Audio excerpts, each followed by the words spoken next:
Hello students, welcome to the ASM classes and now we will discuss in this class the electric flux, that means वैद्युत flux. वैद्युत flux के बारे में जानने से पहले, इसके बारे में डिस्कशन करने से पहले, इसके बारे में पढ़ने से पहले हमने एक टर्म्स को पढ़ना होगा, एक टर्म्स को डिफाइन करना होगा। वो क्या है? वो है क्षेत्रफल सदिश, जिसे बोलते हैं हम एरिया वेक्टर। एरिया वेक्टर क्या है? क्षेत्रफल सदिश एक ऐसा सदिश है जिसका परिमाण, जिसका मैग्नीट्यूड उस सरफेस के एरिया को शो करता है। किस सरफेस के? जो भी हमारा सरफेस होता है, ओके, जो भी हमारी सीट होती है। एरिया वेक्टर किससे शो करते हैं हम? एस से भी शो कर देते हैं, कभी कभी हम कैपिटल ए से भी शो करेंगे। तो यहाँ पर हम जो कर रहे हैं वो ए से शो कर रहे हैं। तो ये एरिया वेक्टर है। इसका जो परिमाण है, इसका परिमाण मतलब इसका जो मैग्नीट्यूड है वो किसे शो करेगा? वो शो करेगा इसके क्षेत्रफल को। और जो डायरेक्शन होगी, क्योंकि देखिए सदिश की डायरेक्शन भी होती है।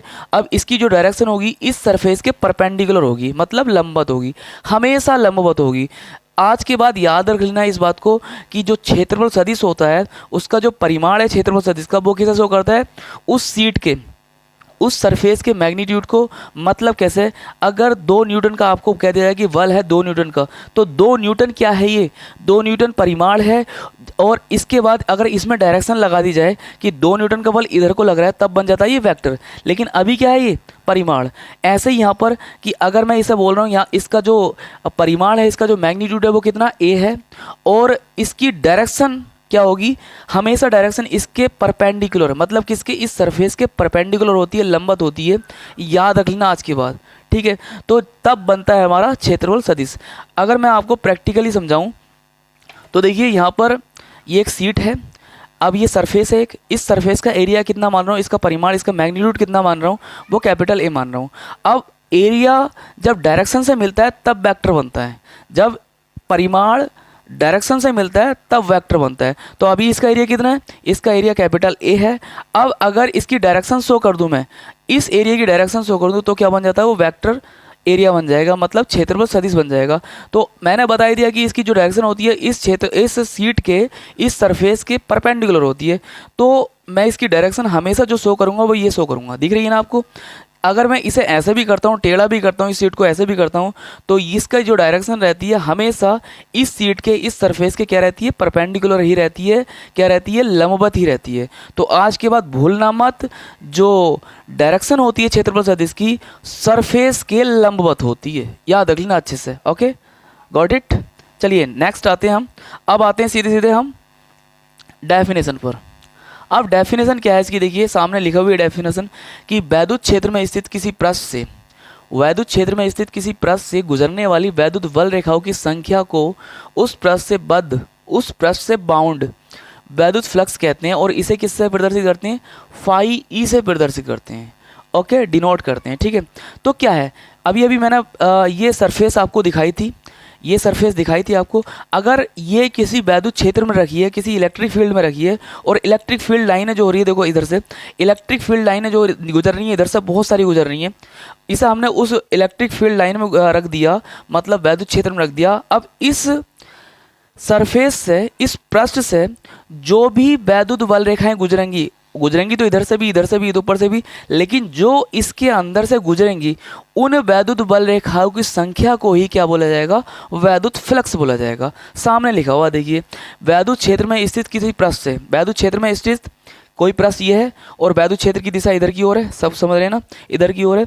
तब गुजरने वाली, पृष्ठ से गुजरने वाली वैद्युत बल रेखाओं की संख्या को, कि जितनी इस पृष्ठ से वैद्युत बल रेखाएं गुजर रही हैं, इलेक्ट्रिक फील्ड लाइन गुजर रही हैं, उन इलेक्ट्रिक फील्ड लाइन के नंबर को ही क्या बोलेंगे हम? वैद्युत फ्लक्स बोलेंगे, इलेक्ट्रिक फ्लक्स बोलेंगे, ओके। अब जो इलेक्ट्रिक फ्लक्स है ये, वो 3 बातों पर डिपेंड करता है। सबसे पहले किस पर डिपेंड करता है? देखिए सबसे पहले डिपेंड करता है कि फर्स्ट पॉइंट में कि जो इलेक्ट्रिक फ्लक्स होता है वो वैद्युत क्षेत्र के, मतलब इलेक्ट्रिक फील्ड के क्या होता है? डायरेक्टली प्रोपोर्शनल होता है। इसका मतलब क्या है? इसका मतलब यह है कि जितना ज़्यादा इलेक्ट्रिक फील्ड होगा उतनी ज़्यादा ही उस पृष्ठ से वैद्युत बल रेखाएं गुजरेंगी। ये तो पक्का कन्फर्म है ना? जितनी ज़्यादा वैद्युत क्षेत्र होगा या जितनी ज़्यादा वैद्युत बल रेखाएं होंगी उतनी ज़्यादा ही तो पृष्ठ से गुजरेंगी। तो इसका मतलब कि ज़्यादा गुजरेंगी तो ज़्यादा वैद्युत फ्लक्स है, क्योंकि अभी मैंने बोल दिया है कि जितनी वैद्युत बल रेखाएं उसमें से गुजरती हैं उसे क्या बोलते हैं हम? वैद्युत फ्लक्स बोलते हैं। अब जितना ज़्यादा वैद्युत बल रेखाएं होंगी उतनी ज़्यादा गुजरेंगी। तो इसका मतलब जो फ्लक्स होता है वो डायरेक्टली प्रोपोर्शनल होता है किसके, वैद्युत क्षेत्र के। ओके, जितना ज़्यादा वैद्युत क्षेत्र उतनी ज़्यादा वैद्युत बल रेखाएं गुजरेंगी पृष्ठ से, और जितनी ज़्यादा वैद्युत बल रेखाएं गुजरेंगी उतना ज़्यादा क्या होगा, वैद्युत फ्लक्स होगा। ओके, अब सेकेंड पॉइंट में आती है बात कि ये एरिया के डायरेक्टली प्रोपोर्शनल होता है। एरिया के डायरेक्टली प्रोपोर्शनल कैसे होता है, देखिए जो सरफेस होती है उसके एरिया के कैसे होता है। देखिए यहाँ पर मैंने 2 सीट ली हैं, और 2 सीट कैसे लिए हैं कि एक सीट तो मैंने यहाँ पर ये ले ली है, दिख रही है, आगे ये रखी है, उसके पीछे थोड़ी छोटी रखी है। अब क्या दिख रहा होगा आपको, देखिए सामने से ये दिख रही है ना, अब दिख रहा होगा आपको कि जो बड़ी सीट है उसमें से ज़्यादा वैद्युत बल रेखाएं गुजर रही हैं, और जो छोटी सीट है, जो छोटा सरफेस है, उससे क्या हो रही हैं, कम वैद्युत बल रेखाएं गुजर रही हैं। इसका मतलब क्या हुआ, जो छोटा सरफेस है, जो छोटी सीट है, उसका वैद्युत फ्लक्स क्या है, कम है, और जो बड़ी सीट है उसका वैद्युत फ्लक्स ज़्यादा है, क्योंकि उसमें से ज़्यादा वैद्युत बल रेखाएं गुजर रही हैं। तो इसका मतलब क्या हुआ, इसका मतलब हुआ कि भैया जो वैद्युत फ्लक्स है ना, वो सीट के सरफेस के एरिया पे भी डिपेंड करता है। मतलब जितना ज़्यादा एरिया लोगे उतनी ज़्यादा वैद्युत बल रेखाएं गुजरेंगी, जितना कम एरिया लोगे इस सरफेस का उतनी कम वैद्युत बल रेखाएं गुजरेंगी। इसका मतलब क्या हुआ, इसका मतलब ये हुआ कि भाई जो वैद्युत फ्लक्स होता है वो एरिया के डिपेंड करता है, एरिया के डायरेक्टली प्रोपोर्शनल होता है, एरिया के समानुपाती होता है। जितना ज़्यादा एरिया लोगे सीट का उतना ज़्यादा वैद्युत बल रेखाएं गुजरेंगी, और जितनी ज़्यादा वैद्युत बल रेखाएं गुजरेंगी उतना ही ज़्यादा वैद्युत फ्लक्स होगा। ठीक है, अब तीसरा डिपेंड करता है। देखिए अब यहाँ पर तीसरा पॉइंट क्या है, ये तीसरा पॉइंट ये है कि यहाँ पर जो मैंने दिखाया है, शो किया है, देखिए ये शो किया है मैंने यहाँ पर, पहले पॉइंट में दिख रहा होगा कि वैद्युत बल रेखाएं भी इधर से गुजर रही हैं, और मैंने ये क्या बनाया है, ये बनाया है इसका क्षेत्रफल सदिश। क्या बनाया है, क्षेत्रफल सदिश। अब इधर से वैद्युत बल रेखाएं गुजर रही हैं, अब ये जो क्षेत्रफल सदिश है इन वैद्युत बल रेखाओं के समांतर है नहीं है, क्योंकि वैद्युत बल रेखाएं भी ऐसे गुजर रही हैं, भैया ऐसे गुजर रही हैं, देखिए ध्यान से इधर से गुजरनी है, तो ये समांतर हुआ। अब जो थीटा मेज़र किया जाता है, आज के बाद याद रखना, क्योंकि सबसे ज़्यादा कन्फ्यूजन बच्चों का यही होता है कि सर जो थीटा लेते हैं यहाँ पर, जो एंगल लेते हैं वो किस किस के बीच का होता है। तो आपको बता दूं, जो एंगल होता है वो क्षेत्रफल सदिश और वैद्युत बल रेखाएं जो गुजर रही हैं उनके बीच का होता है, ना कि इस पृष्ठ के बीच का। समझ रही ना। तो अब जब वैद्युत बल रेखाएं भी इधर को गुजर रही हैं और क्षेत्रफल सदिश भी इधर को है, तो इस क्षेत्रफल सदिश और वैद्युत बल रेखाओं के बीच एंगल कितना होगा, कितना होगा, कितना होगा, शून्य होगा। देखिए एंगल जब शून्य है तो उस टाइम क्या होगा, उस टाइम इस पृष्ठ से सबसे ज़्यादा वैद्युत बल रेखाएं गुजरेंगी। क्यों ऐसे क्यों कह रहा हूँ, क्योंकि इसे थोड़ा टेढ़ा कर दूंगा तो अब वैद्युत बल रेखाएं गुजरेंगी, क्या गुजरेंगी, लेकिन कम गुजरेंगी, क्योंकि कुछ तो ऊपर से चली जाएंगी। तो इसका मतलब जिस टाइम ये क्षेत्रफल सदिश वैद्युत बल रेखाओं से कितना कोण बनाएगा, 0 डिग्री का बनाएगा, मतलब ये उनके समांतर होगा, उस टाइम सबसे ज़्यादा वैद्युत बल रेखाएं गुजरेंगी। और सबसे ज़्यादा वैद्युत बल रेखाएं गुजरने का मतलब सबसे ज़्यादा वैद्युत फ्लक्स होगा। तो इसका मतलब जब एंगल थीटा होगा उस टाइम फाई क्या होगा, मैक्सिमम होगा। फाई क्या होगा, मैक्सिमम। मतलब फाई मतलब वैद्युत फ्लक्स, फाई मतलब वैद्युत फ्लक्स किस टाइम, जिस टाइम एंगल 0 है, मतलब सीट एकदम सीधी खड़ी है। और जिस टाइम ये सीट जो सरफेस थी वो कैसे है, ध्यान से देखें, जो ये सरफेस आ गई है वो ऐसे, वैद्युत बल रेखाएं ऐसे गुजर रही हैं, ध्यान से देखो, वैद्युत बल रेखाएं, वैद्युत क्षेत्र तो ऐसे ही है, वैद्युत बल रेखाएं इस तरह गुजर रही हैं। अब ये सीट ऐसे रखी है, तो क्या यहाँ से गुजरेंगी, इसमें से कोई भी वैद्युत बल रेखा नहीं गुजरेगी, क्योंकि सीट क्या है, सीट रखी है अब वैद्युत बल रेखाओं के समांतर। ये नहीं है वैद्युत बल रेखाओं के समांतर क्षेत्रफल सदिश, क्षेत्रफल सदिश तो कितने डिग्री का कोण बना रहे, 90 डिग्री का कोण बना रहे, किसके साथ, वैद्युत बल रेखाओं के साथ, वैद्युत बल रेखाओं के साथ। इसलिए यहाँ पर थीटा कितना, 90। तो फ्लक्स कितना, कोई भाई सब गुजर ही नहीं है वैद्युत बल रेखाएं इससे, सीट से हो गए, तो कितना फ्लक्स, 0। तो अब यहाँ से एक टर्म्स डिफाइन होता है, वो क्या होता है डिफाइन, देखिए हमें पता लग गया कि 0 पर जो त्रिकोणमिति फंक्शन है एक कोस थीटा, 0 पर मैक्सिमम वैल्यू देता, अपनी मैक्सिमम वैल्यू देता कितना, 1 मान देता है, और 90 पर सबसे न्यूनतम वैल्यू देता है। इसका मतलब हम डायरेक्टली कहते हैं कि कह सकते हैं कि जो वैद्युत फ्लक्स है वो डायरेक्टली प्रोपोर्शनल टू द होता है कोस थीटा। ठीक है, मतलब थीटा डायरेक्टली प्रोपोर्शनल टू कोजिया ऑफ थीटा। सही है। अब यहाँ पर तीनों इक्वेशनों को, तीनों कंडीशन को मिलाते हैं तो क्या मिलता है हमें, देखिए समीकरण नंबर 1, मतलब तीनों कंडीशन को मिला के, फॉर ऑल 3 केसेस। अब इन्हें मिलाते हैं हम तो क्या मिलता है हमें, देखिए phi E directly proportional to E A cos theta. क्या मिलता है, ई ए कोस थीटा। अब इस प्रोपोर्शनलिटी के साइन को हटाने के बाद हम इक्वल का साइन लगाते हैं तो यहाँ पे कांस्टेंट आता है और उस कांस्टेंट का मान हमेशा क्या होता है, 1 होता है। इतना याद रखना है। तो यहाँ पर क्या मिलेगा, phi E equal to E A cos theta. ठीक, ये हमारा बन जाता है वैद्युत फ्लक्स का मैथमेटिकल फॉर्मूला। ओके, अब अगर इसे हम वेक्टर फॉर्म में लिखना चाहें तो वेक्टर फॉर्म में कैसे लिखेंगे, देखिए इन वेक्टर फॉर्म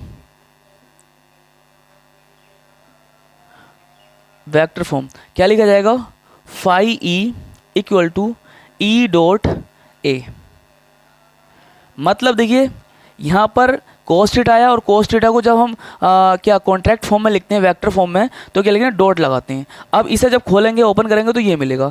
तो इसका मतलब जो डॉट प्रोडक्ट होता है वो हमारी क्या देता है, एक स्केलर क्वांटिटी देता है। कैसा, अदिश संख्या देता है। यहाँ पर कोई ये सदिश संख्या नहीं देगा, कैसी जगह देगा, अदिश। तो इसका मतलब हमें पता लग गया है कि जो वैद्युत फ्लक्स है वो कैसी राशि है, अदिश राशि है। कैसी राशि है, वो अदिश राशि है। अब इसके बाद की कहानी जो आती है वो ये आती है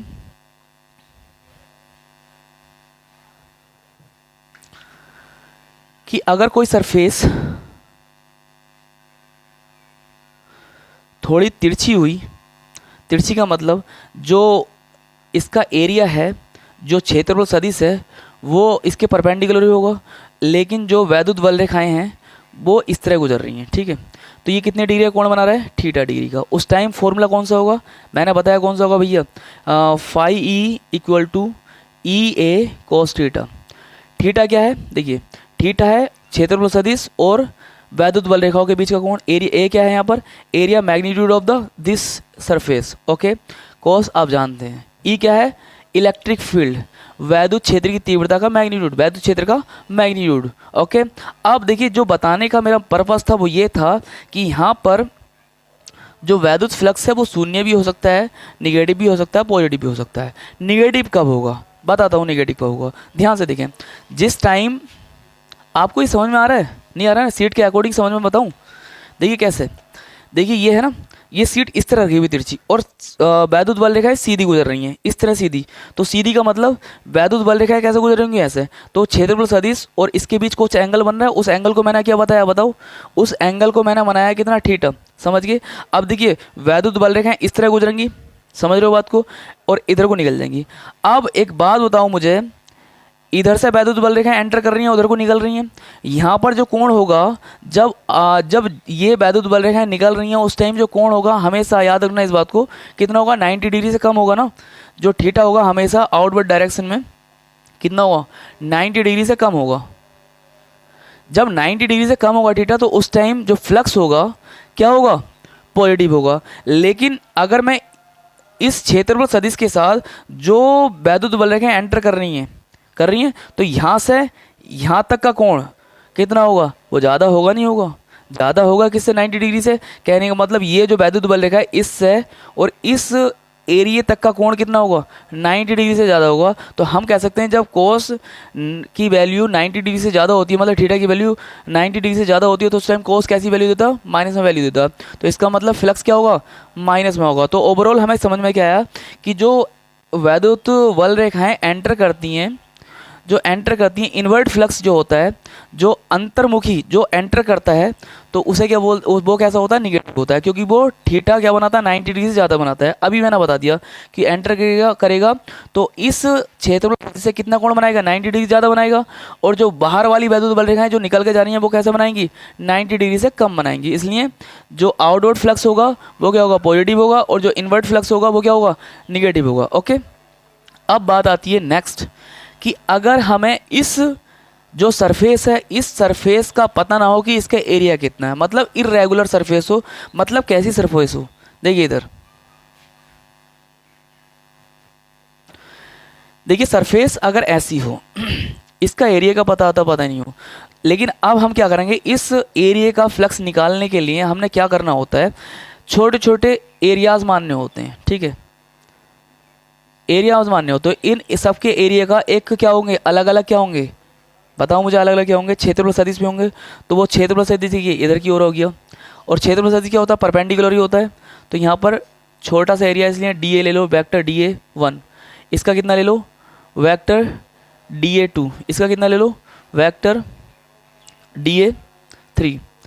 अब इसका कितने ले लो वेक्टर dA4, और इन सब की जो वैद्युत क्षेत्र की तीव्रता है वो कितनी है, E है, सब की कितने है, E है। तो अब इनका अलग अलग एरिया को जोड़कर, कहने का मतलब है कि इन छोटे छोटे एरिया का अगर मैं ऐड कर दूं, क्योंकि अदिश राशि है वैद्युत फ्लक्स, अगर इन फ्लक्सों का ऐड कर दूं उसके बाद समाकलन कर दूं, समाकलन भैया कहते हैं ये कि भाई वो समाकलन क्या होता है, चीज़ों को जोड़ने के लिए। अगर मैं छोटे छोटे टुकड़ों का वैद्युत फ्लक्स निकाल के इन्हें जोड़ दूँ फिर समाकलन कर दूँ तो क्या आ जाएगा, टोटल सरफेस का वैद्युत फ्लक्स आ जाएगा, टोटल सरफेस से बाउंडेड वैद्युत फ्लक्स आ जाएगा। कैसे, देखिए अगर टोटल वैद्युत फ्लक्स फाई है तो कैसे कर सकता हूँ, अभी अभी मैंने लिखा था वेक्टर फॉर्म में, क्या लिखा था, ई डॉट डी ए या ई डॉट ई ए लिखा था ना, ई डॉट ए। तो यहाँ पर क्या होगा, देखिए E dot D A one plus E dot D A two plus E dot D A three plus E dot D A 4, ठीक है। अब अगर मैं इन्हें जोड़ता हूं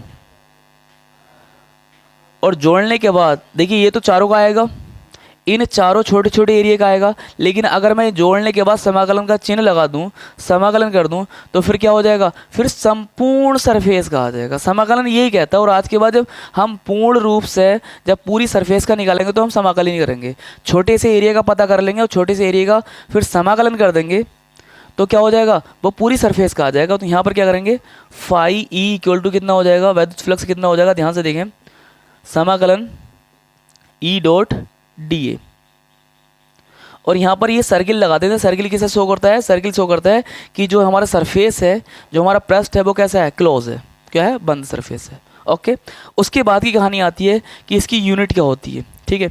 इसकी 2 यूनिट होती हैं, पढ़ते हैं, देखिए चलिए। आपको मैंने बता ही दिया कि भाई ये कैसी राशि है, कैसी क्वांटिटी है, अदिश स्केलर। ओके, कब माइनस होगा कब प्लस होगा वो भी बता दिया मैंने, ठीक है। अब उसके बाद आती है इसका यूनिट।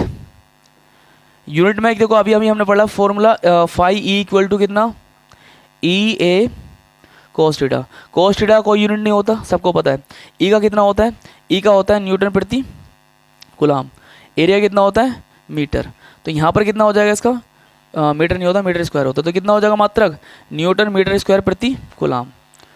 तो आज के बाद याद रखना है, एक और मात्रक होगा, वो कौन सा होगा, देखिए एक यूनिट कौन सा होगा, क्योंकि हमने ई का एक यूनिट और पढ़ रखा था, वोल्ट प्रति मीटर। क्या, वोल्ट प्रति मीटर। इसका वोल्ट प्रति मीटर पढ़ा नहीं पड़ा था वैद्युत क्षेत्र की तीव्रता का। अब ए का क्या होगा, मीटर स्क्वायर। तो 1 मीटर से 1 मीटर कट गया, कितना आ गया, वोल्ट इंटू मीटर।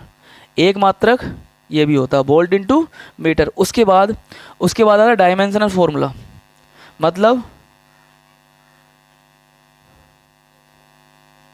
मतलब भैया मतलब बताओ मुझे, मतलब क्या है, मतलब इतना सा है कि बीमीय सूत्र देखिए ऊपर क्या आ रहा है, न्यूटन। न्यूटन का मतलब क्या होता है, MLT। सबको रटवा दिया था बेटे मैंने, सबको कह दिया था कि जो बल की बीमा होती है वो याद कर लो, फोर्स की बीमा याद कर लो। नीचे आप देखिए यहाँ पर न्यूटन मीटर, मीटर की कितनी होगी, L स्क्वायर। ओके, अब नीचे सी है, सी का क्या होता है, 80। गुलाम तो होता है, गुलाम का कितना होता है, 80। अब भाई साहब एक काम करें, इसे ऊपर लेके जाएं, यहाँ पर L क्यूब हो जाएगा, बिल्कुल हो जाएगा। देखिए इधर देख लें, M L cube T-3 T-2 है भैया, काहे प्रॉब्लम कर रहे हैं, T-2 और ऊपर A की पावर -1 और T की पावर -1। अब इसे एक बॉक्स में लिखेंगे तो कैसे लिखेंगे, देखिए M L क्यूब T कितना हो जाएगा, T की पावर -3 और A की पावर -1। इसका ये बीमीय सूत्र हो जाता है, मतलब क्या हो जाता है, इसका ये डायमेंशनल फॉर्मूला हो जाता है। तो देखिए हमने यहाँ पर अच्छी तरीके से एक्सप्लेन किया, और आपको थोड़ा सा लग रहा है कि मैं स्पीड से बोल रहा हूँ तो वीडियो को स्लो भी कर सकते हैं आप। तो यहाँ पर हमने देखिए डायमेंशनल फॉर्मूला देखा, इसकी वैद्युत फ्लक्स के बारे में पढ़ा, वैद्युत फ्लक्स के हर एक पॉइंट को क्लियर किया, क्षेत्रफल सदिश पढ़ा, क्षेत्रफल सदिश क्या होता है। आई थिंक हमारी ये वीडियो, हमारी ये क्लास समझ में आई होगी, और अगर समझ में आई है तो हमारी वीडियोज़ को लाइक करिए, चैनल को सब्सक्राइब करिए, शेयर करिए। चलिए मिलते हैं छोटे से ब्रेक के बाद, सेम टाइम सेम